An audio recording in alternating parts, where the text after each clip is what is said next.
I'm Meghan here at the Ashland Public Library in Ashland, Ohio. Welcome back to our read-along of The Lightning Thief by Rick Riordan. When we last left off, Percy and his team had captured the flag, then he was attacked by a hellhound and claimed by his father, Poseidon. So let's continue with Chapter 9. I am offered a quest. The next morning, Chiron moved me to cabin 3. I didn't have to share with anybody. I had plenty of room for all my stuff, the Minotaur's horn, one set of spare clothes, and a toiletry bag.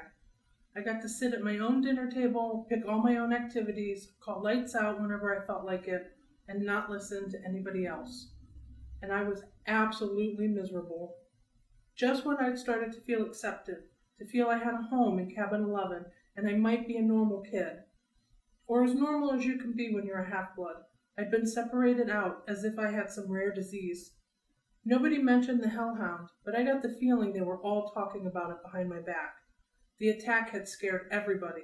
It sent 2 messages. 1, that I was the son of the sea god, and 2, monsters would stop at nothing to kill me. They could even invade a camp that had always been considered safe. The other campers steered clear of me as much as possible. Cabin 11 was too nervous to have sword class with me after what I'd done to the Ares folks in the woods, so my lessons with Luke became one-on-one. He pushed me harder than ever and wasn't afraid to bruise me up in the process. You're going to need all the training you can get, he promised, as we were working with swords and flaming torches. Now, let's try that viper beheading strike again. 50 more repetitions. Annabeth still taught me Greek in the mornings, but she seemed distracted. Every time I said something, she scowled at me as if I just poked her between the eyes. After lessons, she would walk away muttering to herself, "Quest? Poseidon? Dirty, rotten. Gotta make a plan." Even Clarice kept her distance, though her venomous looks made it clear she wanted to kill me for breaking her magic spear.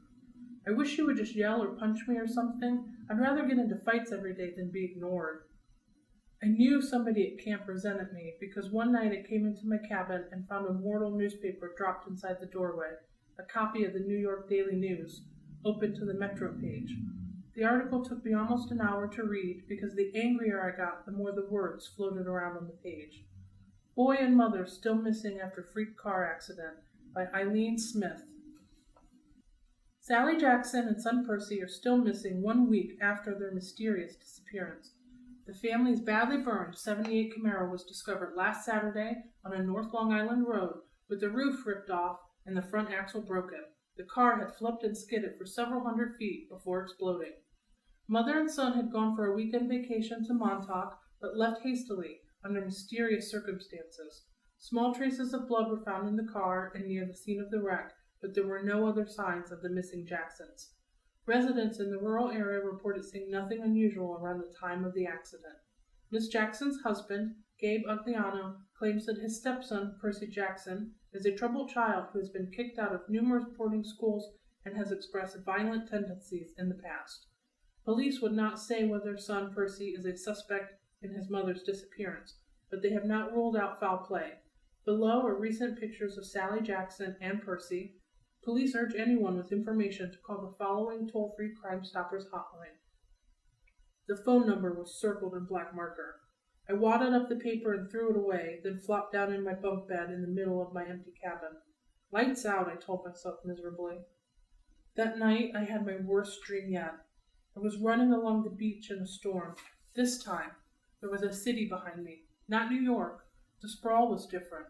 Buildings spread farther apart, palm trees and low hills in the distance. About 100 yards down the surf, 2 men were fighting. They looked like TV wrestlers, muscular with beards and long hair. Both wore flowing Greek tunics, one trimmed in blue, the other in green. They grappled with each other, wrestled, kicked, and headbutted, and every time they connected, lightning flashed. The sky grew darker, and the wind rose. I had to stop them. I didn't know why, but the harder I ran, the more the wind blew me back, until I was running in place, my heels digging uselessly in the sand. Over the roar of the storm, I could hear the blue-robed one yelling at the green-robed one, "Give it back! Give it back!" like a kindergartner fighting over a toy. The waves got bigger, crashing into the beach, spraying me with salt. I yelled, "Stop it! Stop fighting!" The ground shook. Laughter came from somewhere under the earth, and a voice so deep and evil it turned my blood to ice. "Come down, little hero," the voice crooned. "Come down." The sand split beneath me, opening up a crevice straight down to the center of the earth. My feet slipped, and darkness swallowed me. I woke up, sure I was falling. I was still in bed in cabin 3. My body told me it was morning, but it was dark outside, and thunder rolled across the hills. A storm was brewing. I hadn't dreamed that. I heard a clopping sound at the door, and a hoof knocking on the threshold. "Come in?" Grover trotted inside looking worried. "Mr. D wants to see you." "Why?" "He wants to kill... I'd better let him tell you." Nervously, I got dressed and followed, sure that I was in huge trouble. For days, I'd been half expecting a summons to the big house.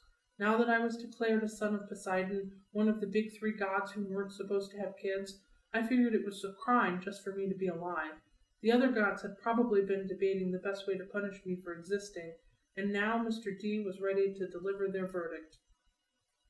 Over Long Island Sound, the sky looked like ink soup coming to a boil. A hazy curtain of rain was coming in our direction. I asked Grover if we needed an umbrella. "No," he said, "it never rains here unless we want it to." I pointed at the storm. "What the heck is that, then?" He glanced uneasily at the sky. "It'll pass around us. Bad weather always does." I realized he was right. In the week I'd been here, it had never even been overcast. The few rain clouds I'd seen had skidded right around the edges of the valley.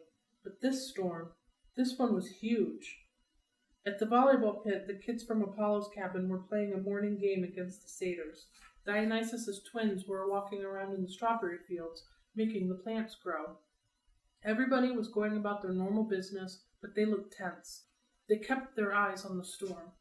Grover and I walked up to the front porch of the big house. Dionysus sat at the pinochle table in his tiger-striped Hawaiian shirt with his Diet Coke, just as he had on my first day. Chiron sat across the table in his fake wheelchair. They were playing against invisible opponents. 2 sets of cards were hovering in the air. "Well, well," Mr. D said without looking up. "Our little celebrity." I waited.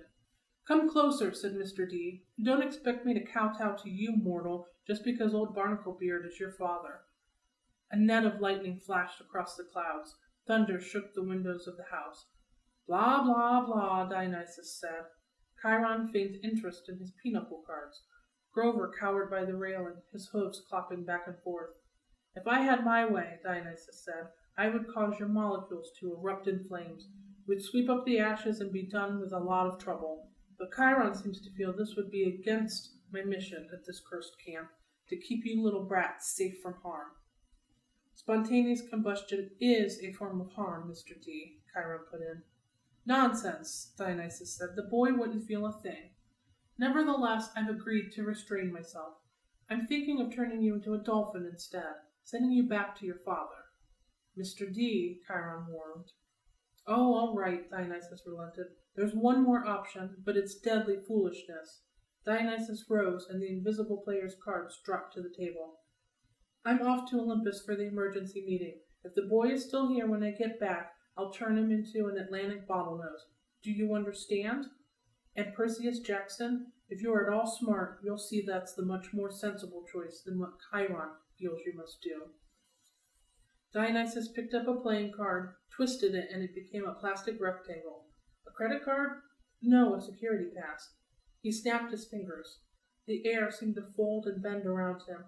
He became a hologram, then a wind, and then was gone, leaving only the smell of fresh-pressed grapes lingering behind. Chiron smiled at me, but he looked tired and strained. "Sit, Percy, please, and Grover." We did. Chiron laid his cards on the table, a winning hand he hadn't gotten to use. "Tell me, Percy," he said, "what did you make of the Hellhound?" Just hearing the name made me shudder. Chiron probably wanted me to say, "Heck, it was nothing. I eat hellhounds for breakfast." But I didn't feel like lying. "It scared me," I said. "If you hadn't shot it, I'd be dead." "You'll meet worse, Percy. Far worse before you're done." "Done with what?" "Your quest, of course. Will you accept it?" I glanced at Grover, who was crossing his fingers. Sir," I said, "you haven't told me what it is yet." Chiron grimaced. "Well, That's the hard part, the details. Thunder rumbled across the valley. The storm clouds had now reached the edge of the beach. As far as I could see, the sky and the sea were boiling together. Poseidon and Zeus, I said, they're fighting over something valuable, something that was stolen, aren't they? Chiron and Grover exchanged looks. Chiron sat forward in his wheelchair. How did you know that? My face felt hot. I wished I hadn't opened my big mouth. The weather since Christmas has been weird, like the sea and the sky are fighting. Then I talked to Annabeth, and she'd overheard something about a theft, and I've also been having these dreams. I knew it, Grover said. Hush, Satyr, Chiron ordered. But it is his quest. Grover's eyes were bright with excitement. It must be.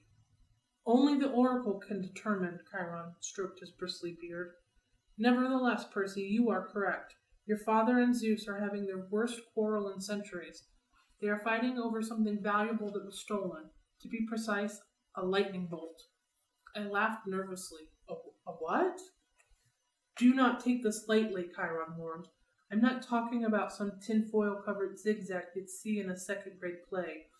I'm talking about a 2-foot-long cylinder of high-grade celestial bronze capped on both ends with god-level explosives. Oh. Zeus's master bolt, Chiron said, getting worked up now. The symbol of his power, from which all other lightning bolts are patterned.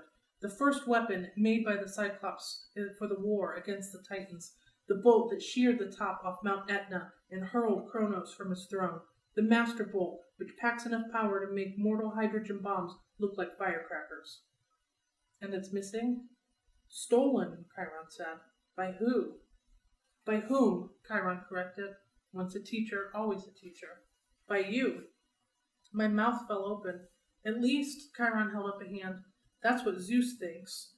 During the winter solstice, at the last council of the gods, Zeus and Poseidon had an argument. The usual nonsense. Mother Rhea always liked you best. Air disasters are more spectacular than sea disasters, etc. Afterward, Zeus realized his master bolt was missing, taken from the throne room under his very nose. He immediately blamed Poseidon. Now, a god cannot usurp another god's symbol of power directly. That is forbidden by the most ancient of divine laws. But Zeus believes your father convinced a human hero to take it. But I didn't. Patience and listen, child, Chiron said. Zeus has good reason to be suspicious. The forges of the Cyclops are under the ocean, which gives Poseidon some influence over the makers of his brother's lightning. Zeus believes Poseidon has taken the master bolt and is now secretly having the Cyclops build an arsenal of illegal copies, which might be used to topple Zeus from his throne. The only thing Zeus wasn't sure about was which hero Poseidon used to steal the bolt. Now Poseidon has openly claimed you as his son. You were in New York over the winter holidays. You could easily have snuck into Olympus. Zeus believes he has found his thief. But I've never even been to Olympus. Zeus is crazy. Chiron and Grover glanced nervously at the sky. The clouds didn't seem to be parting around us, as Grover had promised. They were rolling straight over our valley, sealing us in like a coffin lid. Percy, Grover said, we don't use the C word to describe the Lord of the Sky. Perhaps paranoid, Chiron suggested. Then again, Poseidon has tried to unseat Zeus before. I believe that was question 38 on your final exam. He looked at me as if he actually expected me to remember question 38. How could anyone accuse me of stealing a god's weapon? I couldn't even steal a slice of pizza from Gabe's poker party without getting busted. Chiron was waiting for an answer. Something about a golden net, I guessed. Poseidon and Hera and a few other gods, they, trapped Zeus and wouldn't let him out until he promised to be a better ruler, right? Correct, Chiron said, and Zeus has never trusted Poseidon since. Of course, Poseidon denies stealing the master bolt. He took great offense at the accusation.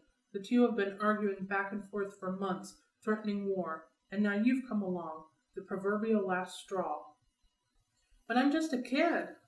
Percy, Grover cut in, if you were Zeus, and you already thought your brother was plotting to overthrow you, and then your brother suddenly admitted he had broken the sacred oath he took after World War II, that he's fathered a new mortal hero who might be used as a weapon against you, wouldn't that put a twist in your toga? But I didn't do anything. Poseidon, my dad, he didn't really have this master bolt stolen, did he? Chiron sighed. Most thinking observers would agree that thievery is not Poseidon's style, but the sea god is too proud to try convincing Zeus of that. Zeus has demanded that Poseidon return the bolt by the summer solstice. That's June 21st, 10 days from now. Poseidon wants an apology for being called a thief by the same date. I'd hoped that diplomacy might prevail, that Hera or Demeter or Hestia would make the two brothers see sense. But your arrival has inflamed Zeus's temper. Now neither god will back down. Unless someone intervenes, unless the master bolt is found and returned to Zeus before the solstice, there will be war. And do you know what a full-fledged war would look like, Percy? Bad, I guessed.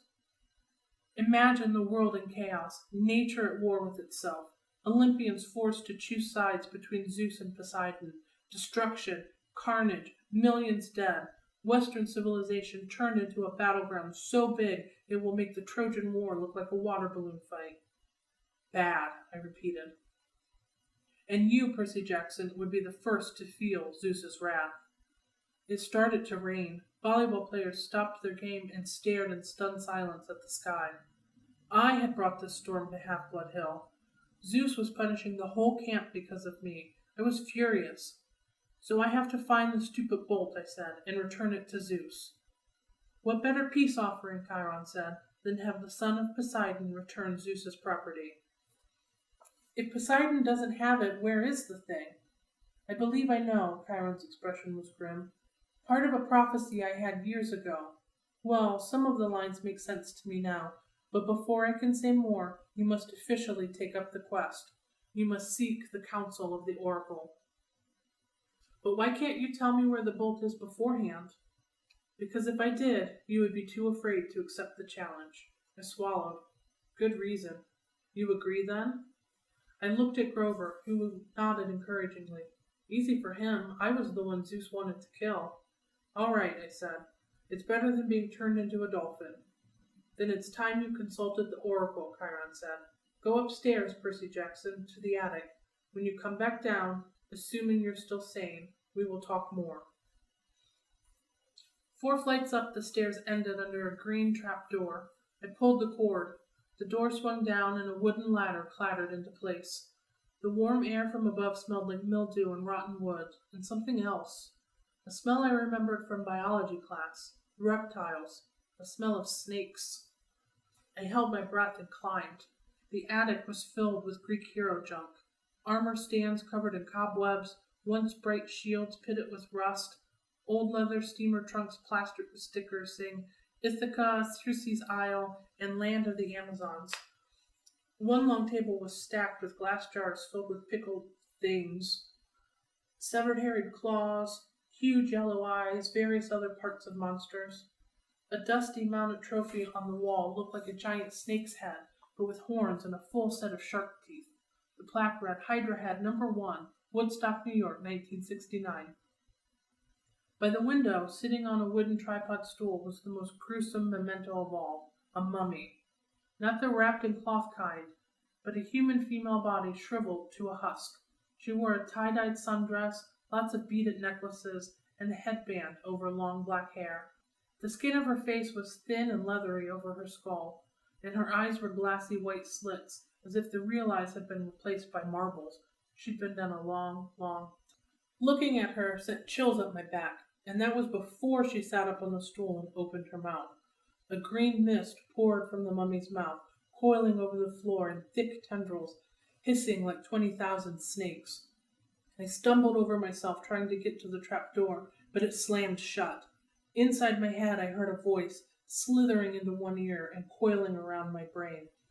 I am the spirit of Delphi, speaker of the prophecies of Phoebus Apollo, slayer of the mighty Python. Approach, seeker, and ask.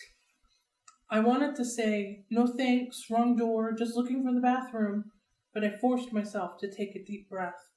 The mummy wasn't alive. She was some kind of gruesome receptacle for something else, the power now swirling around me in the green mist. But its presence didn't feel evil like my demonic math teacher, Mrs. Dodds, or the Minotaur. It felt more like the three fates I'd seen knitting the yarn outside the highway fruit stand. Ancient, powerful, and definitely not human, but not particularly interested in killing me either. I got up the courage to ask, "What is my destiny?" The mist swirled more thickly, collecting right in front of me and around the table with the pickled Monster Park jars. Suddenly there were 4 men sitting around the table playing cards. Their faces became clearer. It was Smelly Gabe and his buddies. My fist clenched, though I knew this poker party couldn't be real. It was an illusion, made out of mist. Gabe turned toward me and spoke in the rasping voice of the oracle. "You shall go west and face the god who has turned." His buddy on the right looked up and said in the same voice, "You shall find what was stolen and see it safely returned." The guy on the left threw in 2 poker chips and then said, "You shall be betrayed by one who calls you a friend." And finally, Eddie, our building super, delivered the worst line of all. "And you shall fail to save what matters most in the end."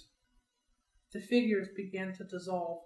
At first I was too stunned to say anything, but as the mist retreated, coiling into a huge green serpent and slithering back into the mouth of the mummy, I cried, "Wait! What do you mean? What friend? What will I fail to save?" The tail of the mist snake disappeared into the mummy's mouth. She reclined back against the wall, her mouth closed tight as if it hadn't been opened in 100 years. The attic was silent again, abandoned, nothing but a room full of mementos. I got the feeling that I could stand here until I had cobwebs too, and I wouldn't learn anything else. My audience with the oracle was over. "Well?" Chiron asked me. I slumped into a chair at the pinochle table. She said I would retrieve what was stolen. Grover sat forward, chewing excitedly on the remains of a Diet Coke can. "That's great!" "What did the oracle say exactly?" Chiron pressed. "This is important." My ears were still tingling from the reptilian voice. She said I would go west and face a god who had turned. I would retrieve what was stolen and see it safely returned. "I knew it," Grover said. Chiron didn't look satisfied. "Anything else?" I didn't want to tell him. What friend would betray me? I didn't have that many. And the last line, I would fail to save what mattered most? What kind of oracle would send me on a quest and tell me, "Oh, by the way, you'll fail"? How could I confess that? "No," I said, "that's about it." He studied my face. "Very well, Percy, but know this. The oracle's words often have double meanings. Don't dwell on them too much. The truth is not always clear until events come to pass."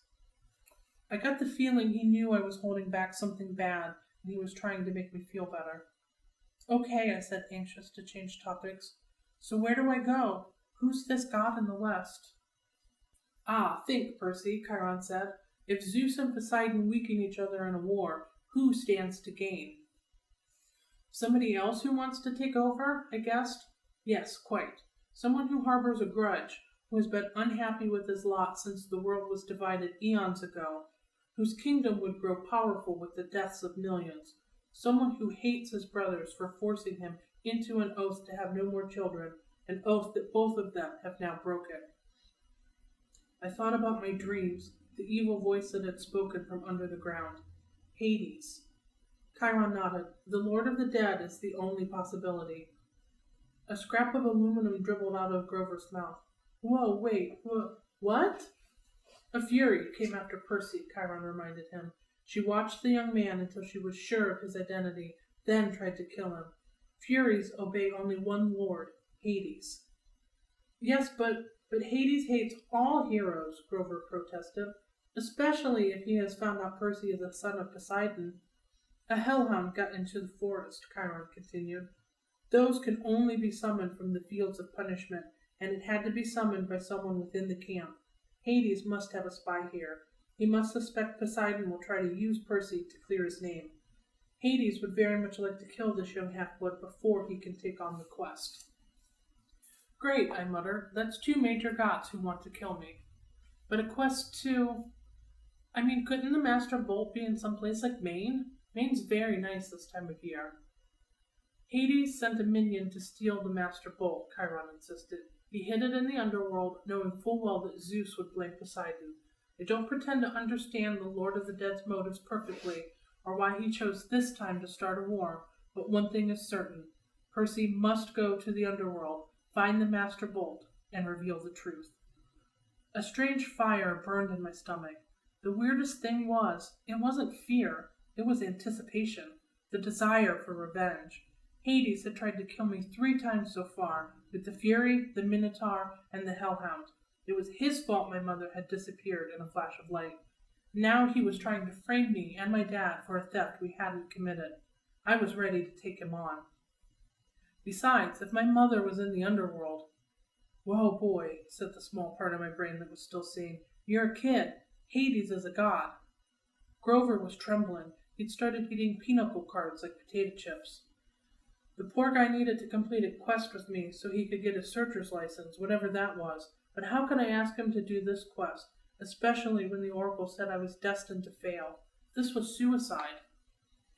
"Look, if we know it's Hades," I told Chiron, "why can't we just tell the other gods? Zeus or Poseidon could go down to the underworld and bust some heads." "Suspecting and knowing are not the same," Chiron said. "Besides, even if the other gods suspect Hades, and I imagine Poseidon does, they couldn't retrieve the Master Bolt themselves. Gods cannot cross each other's territories except by invitation. That's another ancient rule. Heroes, on the other hand, have certain privileges. They can go anywhere, challenge anyone, as long as they're bold enough and strong enough to do it. No god can be held responsible for a hero's actions. Why do you think the gods always operate through humans?" "You're saying I'm being used?" "I'm saying it's no accident Poseidon's claimed you now. It's a very risky gamble, but he's in a desperate situation. He needs you." My dad needs me. Emotions rolled around inside me like bits of glass in a kaleidoscope. I didn't know whether to feel resentful or grateful or happy or angry. Poseidon had ignored me for 12 years. Now suddenly he needed me. I looked at Chiron. "You've known I was Poseidon's son all along, haven't you?" "I've had my suspicions, as I said. I've spoken to the Oracle, too." I got the feeling there was a lot he wasn't telling me about his prophecy, but I decided I couldn't worry about that right now. After all, I was holding back information too. "So let me get this straight," I said. "I'm supposed to go to the underworld and confront the Lord of the Dead." "Check," Chiron said. "Find the most powerful weapon in the universe." "Check. And get it back to Olympus before the summer solstice in 10 days. "That's about right." I looked at Grover, who gulped down the Ace of Hearts. "Did I mention that Maine is very nice this time of year?" he asked weakly. "You don't have to go," I told him. "I can't ask that of you." "Oh," he shifted his hooves. "No, it's just that satyrs and underground places, well..." He took a deep breath, then stood, brushing the shredded cards and aluminum bits off his t-shirt. "You saved my life, Percy. If you're serious about wanting me along, I won't let you down." I felt so relieved I wanted to cry, though I didn't think that would be very heroic. Grover was the only friend I'd ever had for longer than a few months. I wasn't sure what good a satyr could do against the forces of the dead, but I felt better knowing he'd be with me. "All the way, G-Man." I turned to Chiron. "So where do we go? The Oracle just said to go west." "The entrance to the underworld is always in the west. It moves from age to age, just like Olympus. Right now, of course, it's in America." "Where?" Chiron looked surprised. I thought that would be obvious enough. The entrance to the underworld is in Los Angeles. "Oh," I said, "naturally. So we just get on a plane." "No!" Grover shrieked. "Percy, what are you thinking? Have you ever been on a plane in your life?" I shook my head, feeling embarrassed. My mom had never taken me anywhere by plane. She'd always said we didn't have the money. Besides, her parents had died in a plane crash. "Percy, think," Chiron said. "You are the son of the sea god.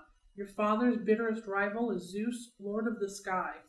Your mother knew better than to trust you in an airplane. You would be in Zeus's domain. You would never come down again alive." Overhead lightning crackled. Thunder boomed. "Okay," I said, determined not to look at the storm. "So I'll travel overland." "That's right," Chiron said. 2 companions may accompany you. Grover is one. The other has already volunteered, if you will accept her help." "Gee," I said, feigning surprise. "Who else would be stupid enough to volunteer for a quest like this?" The air shimmered behind Chiron. Annabeth became visible, stuffing her Yankees cap into her back pocket. I've been waiting a long time for a quest, Seaweed Brain, she said. Athena is no fan of Poseidon. But if you're going to save the world, I'm the best person to keep you from messing up. If you do say so yourself, I said. I suppose you have a plan, wise girl? Her cheeks colored. Do you want my help or not? The truth was, I did.